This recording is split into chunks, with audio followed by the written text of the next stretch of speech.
Wake the fuck up, samurai.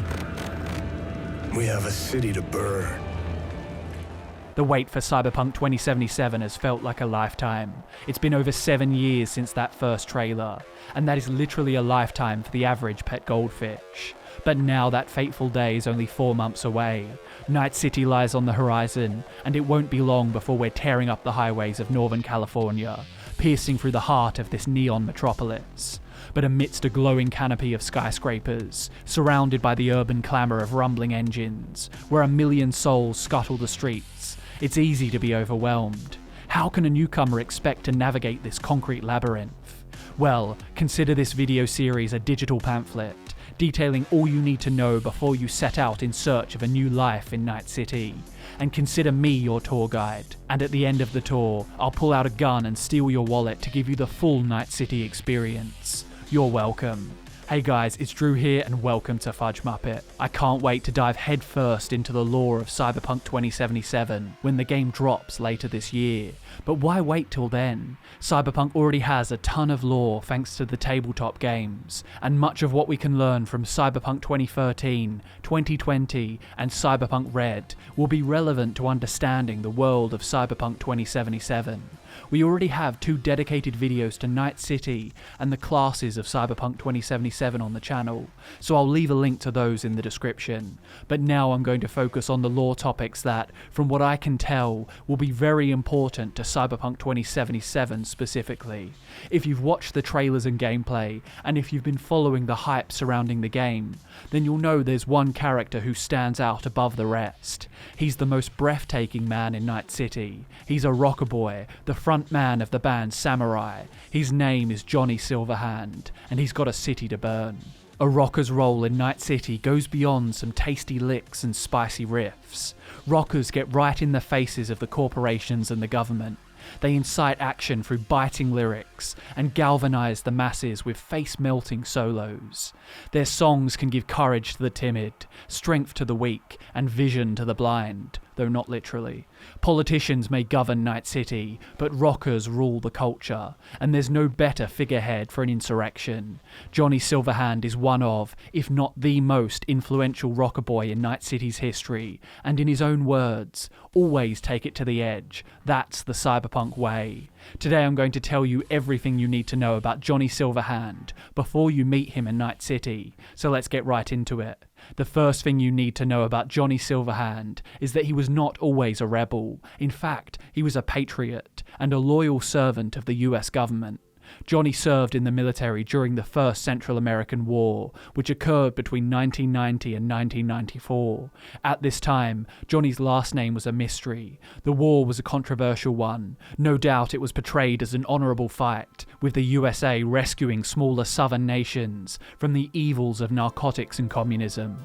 The Panama Canal Treaty of 1977, initially signed by President Carter, had expired in the Cyberpunk timeline, and the US seized the opportunity to send troops into Panama to retake the canal, citing national defense as the catalyst.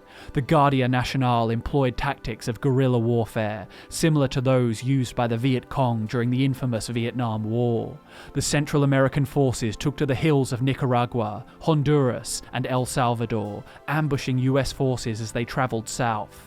By 1994, all of these nations were enveloped by full-scale war, and the conflict became a bloody mess. Conveniently at this time, cyberware was a rapidly flourishing market in North America, with the insatiable appetite of the US war machine demanding military cyberware.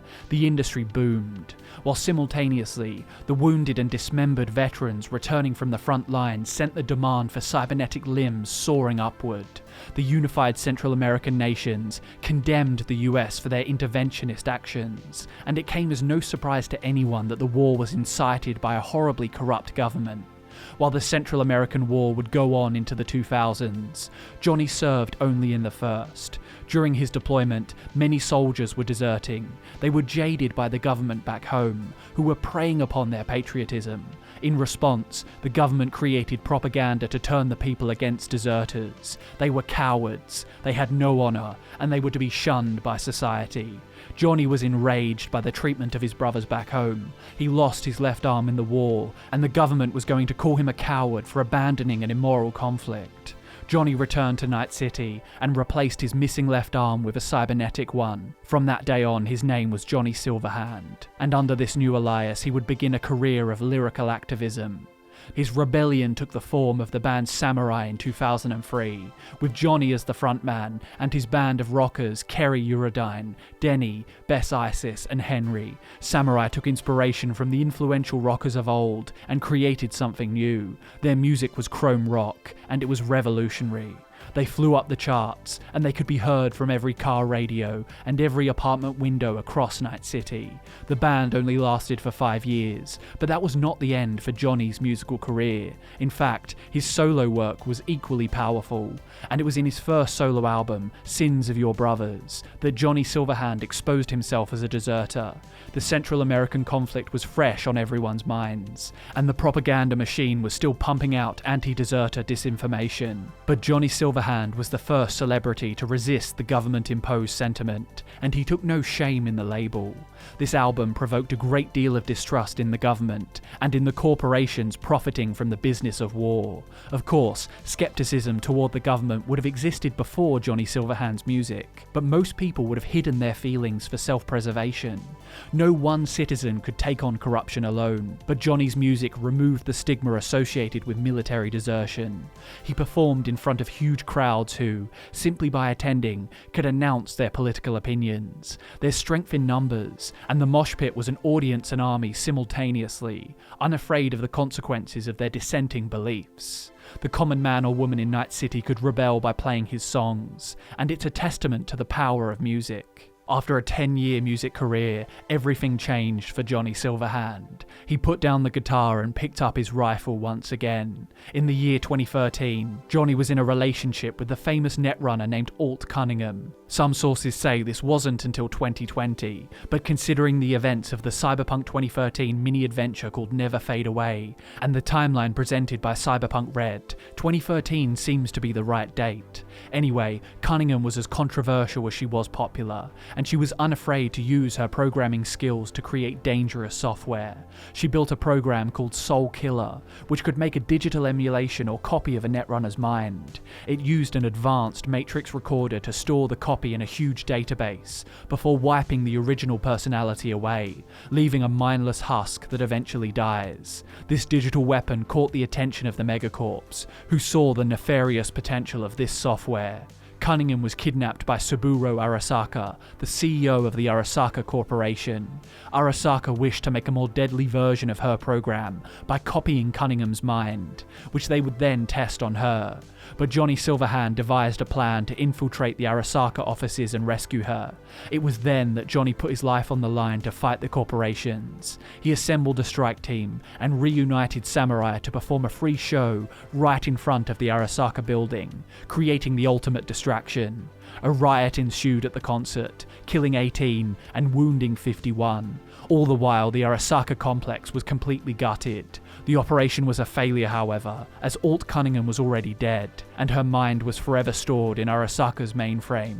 The timeline gets a bit confusing here, as some sources seem to merge this event with the events of Firestorm Shockwave a decade later in the Fourth Corporate War.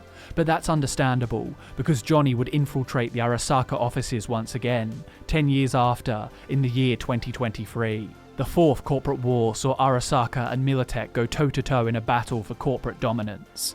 Militech assembled a strike team of elite operatives, including their employee, the legendary solo Morgan Blackhand, and of course, the rocker Johnny Silverhand. The operation was a success for Militech, but a catastrophe for Johnny and almost everyone in Central Night City.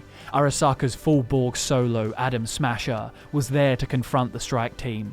No one knows exactly what came next, but rumours spread like wildfire that Adam Smasher, who was more machine than flesh, gunned down Johnny Silverhand and left the rocker for dead moments before Militech made their final, devastating move.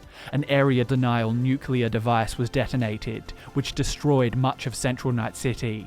Over 500,000 people were killed. Another 250,000 died in the resulting aftermath. There seems to be some confusion over why Johnny Silverhand infiltrated the Arasaka offices, partly because of the contradictions with the timeline, but it's possible that Johnny saw this as another opportunity to infiltrate Arasaka and by extension their mainframe, where Alt Cunningham's mind was trapped. But Cyberpunk Red makes no mention of this and simply claims that Johnny Silverhand and Morgan Blackhand's team assaulted the Arasaka headquarters with the aim of stealing or destroying the Arasaka secure database in the Arasaka Towers facility. Whatever the case, Johnny's fate was almost certainly sealed during that operation. Maybe he was killed by Atom Smasher, maybe he was killed by the explosion, or maybe, miraculously, he survived. But that brings us to our last point. And that point is that it doesn't really matter, because in his absence, Johnny Silverhand remained an extremely influential proponent of the anti-government, anti-corporation movement in Night City. Even in 2077, over 50 years after his disappearance or death, Samurai remains wildly popular, and Johnny Silverhand is mourned. The words "Where's Johnny" can be seen in graffiti around the city, and in spirit he continues to lead the people in rebellion. In 2077, Johnny Silverhand speaks to V and guides them. Perhaps that's because his spirit sees the potential of this new cyberpunk.